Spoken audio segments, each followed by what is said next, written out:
रुकिए, रुकिए। क्या आपने अपनी आरटीआर रिटर्न को फाइल कर दिया, वो भी गलत फॉर्म को सिलेक्ट करके? तो आपके पास डिफ़ॉल्टर का नोटिस इनकम टैक्स डिपार्टमेंट के साइड से आ सकता है। टोटल आईटीआर रिटर्न को फाइल करने के लिए टोटल 7 फॉर्म्स होते हैं। आईटीआर 1 से लेके आईटीआर 7 फॉर्म्स तक को आपको चूज़ करना होता है अकॉर्डिंग टू योर इनकम। तो आईटीआर रिटर्न को फाइल करने के लिए गवर्नमेंट ने टोटल 7 फॉर्म्स अवेलेबल कराए हैं according to the nature of income and according to the income of person. तो किस पर्सन की कितनी इनकम है, क्या नेचर ऑफ इनकम है, उसके अकॉर्डिंग फॉर्म नंबर 1 से लेके फॉर्म नंबर 7 तक को आप चूज़ कर सकते हैं। जिस जो फॉर्म आपके लिए एलिजिबल है, यानी कि जिस फॉर्म की इनकम आपके इनकम के साथ मैच होती है, उस फॉर्म को चूज़ करके आप अपनी आईटीआर रिटर्न को फाइल कर सकते हैं। कई बारी क्या होता है कि पर्सन्स को नहीं पता होता है, कई लोग अपनी आईटीआर रिटर्न खुद फाइल करते हैं वीडियोज़ को देख के, बट कंप्लीटली वो वीडियो को वॉच नहीं करते हैं। और अगर मान लीजिए किसी पर्सन को आईटीआर 2 फॉर्म को चूज़ करके अपनी रिटर्न को फाइल करना था, but by mistakenly and lack of knowledge उन्होंने आईटीआर 1 फॉर्म को सिलेक्ट करके अपनी आईटीआर रिटर्न को फाइल कर दिया। इससे क्या होगा कि आपका जो नेचर ऑफ इनकम है, वो मैच नहीं होगा आपके फॉर्म के साथ, तो डिफ़ॉल्टर का नोटिस आपको इश्यू किया जा सकता है इनकम टैक्स डिपार्टमेंट के साइड से। तो सबसे पहले आप वीडियो को कंप्लीटली वॉच कीजिए, उसके बाद ही आपको अपनी आईटीआर रिटर्न को या तो आप खुद फाइल कर सकते हैं या फिर किसी प्रोफेशनल से फाइल करा सकते हैं जो आपकी आईटीआर रिटर्न को करेक्टली फाइल कर सके। तो टोटल आईटीआर के जो फॉर्म्स होते हैं 1 से लेके 7 तक होते हैं, यानी कि आईटीआर नंबर 1, 2, 3, 4, 5, 6 एंड 7।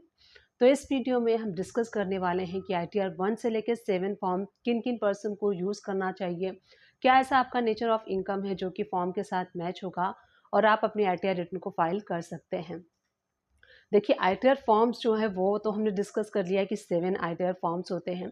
अब कौन-कौन से पर्सन्स होते हैं जो कि इन सारे फॉर्म्स को यूज़ करते हैं। तो देखिए, पर्सन्स में आते हैं individual, HUF, AOP, BOI, firm, LLP, company होते हैं, ट्रस्ट कंपनी होती हैं और पॉलिटिकल पार्टीज़ होती हैं। तो ये सारे पर्सन्स होते हैं जो कि आईटीआर को फॉर्म को चूज़ करके अपनी रिटर्न को फाइल करते हैं। अब जो इनकम का सोर्स जो होता है, या तो वो आपकी इनकम फ्रॉम सैलरी होती है, इनकम फ्रॉम बिजनेस होता है, इनकम फ्रॉम हाउस प्रॉपर्टी होता है, या फिर अदर इनकम सोर्स होता है, या फिर आपका income from business and profession है तो उसके थ्रू आप अपनी इनकम को अर्न करते हैं और उसके बेसिस पे आप आईटीआर फॉर्म्स को सिलेक्ट करते हैं एंड आप अपने आईटीआर रिटर्न को फाइल करते हैं। ये तो हमने डिस्कस किया कि कितने फॉर्म्स होते हैं, क्या क्या पर्सन्स हैं और क्या इनकम सोर्स होता है। अब सबसे पहले डिस्कस कर लेते हैं कि आईटीआर 1 फॉर्म किसको यूज़ करना चाहिए। तो आईटीआर 1 फॉर्म सबसे पहले रेसिडेंशियल इंडिविजुअल के लिए है, यानी कि आप इंडिया की रेसिडेंसी आपके पास होनी चाहिए। रेसिडेंशियल इंडिविजुअल के लिए है, सैलरीड पर्सन के लिए है। अगर आपकी जो सैलरी की इनकम है बिलो 50 लाख है, तब आप इस फॉर्म को यूज़ कर सकते हैं।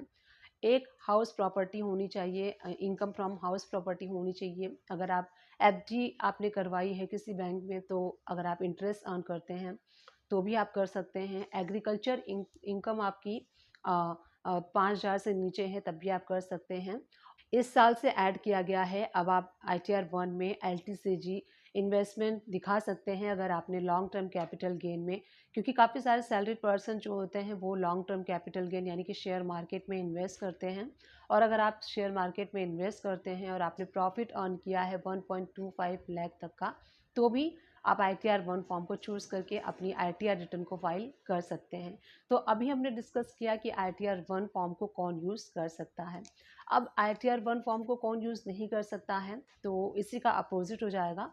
अगर आपकी सैलरी इनकम 50 लाख से ज़्यादा है, एग्रीकल्चर इनकम मोर देन 5,000 है, आपकी हाउस प्रॉपर्टी एक से ज़्यादा अगर आपके पास हाउस प्रॉपर्टी इनकम है, और अगर आपने एलटीसीजी के अलावा अगर आपने एसटीसीजी यानी कि शॉर्ट टर्म कैपिटल गेन में भी इन्वेस्ट किया है, तब भी आप यूज़ नहीं कर सकते हैं। तो ऐसे पर्सन जिनका बिजनेस एंड प्रोफेशन है, तो वो भी आईटीआर 1 फॉर्म को यूज़ नहीं कर सकते हैं। अब बात कर लेते हैं आईटीआर 2 फॉर्म के बारे में। तो आईटीआर 2 फॉर्म इंडिविजुअल या फिर एचयूएफ पर्सन यूज़ कर सकते हैं जिनकी इनकम बिजनेस या फिर प्रोफेशन से नहीं होती है, तो बेसिकली ये यूज़ किया जाता है जिनकी इनकम सैलरी के थ्रू होती है, फैमिली पेंशन के थ्रू होती है और एनी अदर इनकम सोर्सेज हैं, कैपिटल गेन है, तो वो पर्सन ITR 2 फॉर्म को यूज़ करते हैं। और ITR 2 form salaried person use करते हैं जिनकी इनकम मोर देन 50 लैक्स होती है, यानी कि जो हायर सैलरीड पर्सन होते हैं वो ITR 2 फॉर्म को यूज़ करते हैं। अब बात कर लेते हैं ITR 3 फॉर्म के बारे में। तो ITR 3 फॉर्म एक ऐसा फॉर्म है जिसको कोई भी पर्सन यूज़ करके अपनी ITR रिटर्न को फाइल कर सकता है। ITR 3 फॉर्म जो है वो सबसे बड़ा फॉर्म होता है और इस फॉर्म को कोई भी पर्सन यूज़ करके अपनी ITR रिटर्न को फाइल कर सकता है। अब बात कर लेते हैं ITR 4 फॉर्म के बारे में। तो ITR 4 फॉर्म जो है वो पार्टनरशिप फॉर्म भी यूज़ कर सकते हैं अपनी ITR रिटर्न को फाइल करने के लिए। ITR 5 जो है AOP, BOI firm and LLP firm जो होती हैं उनके लिए होता है। और ITR 6 जो है वो कंपनी बेसिकली यूज़ करती हैं, जिनका कंपनी होता है वो अपनी ITR रिटर्न को फाइल करने के लिए ITR फॉर्म नंबर 6 यूज़ करते हैं। और ITR 7 नंबर जो है वो AGP, trust and political party और एजुकेशनल जो इंस्टीट्यूट हैं वो यूज़ करते हैं अपनी ITR रिटर्न को फाइल करने के लिए। तो आज के इस वीडियो में हमने देखा कि ITR 1 से लेके ITR 7 किन किन पर्सन को यूज़ करना है। ये सारी चीज़ें हमने आज के इस वीडियो में देखा है। तो अगर आपका इनकम नेचर ऑफ इनकम इससे मैच होता है तो वो आप फॉर्म सेलेक्ट कर सकते हैं और अपनी ITR रिटर्न को फाइल कर सकते हैं। उम्मीद करती हूँ ये वीडियो आप सभी लोग के लिए हेल्पफुल रही होगी। अगर हेल्पफुल रही है तो प्लीज़ चैनल को लाइक शेयर सब्सक्राइब कर दीजिएगा। Thank you for watching, keep watching.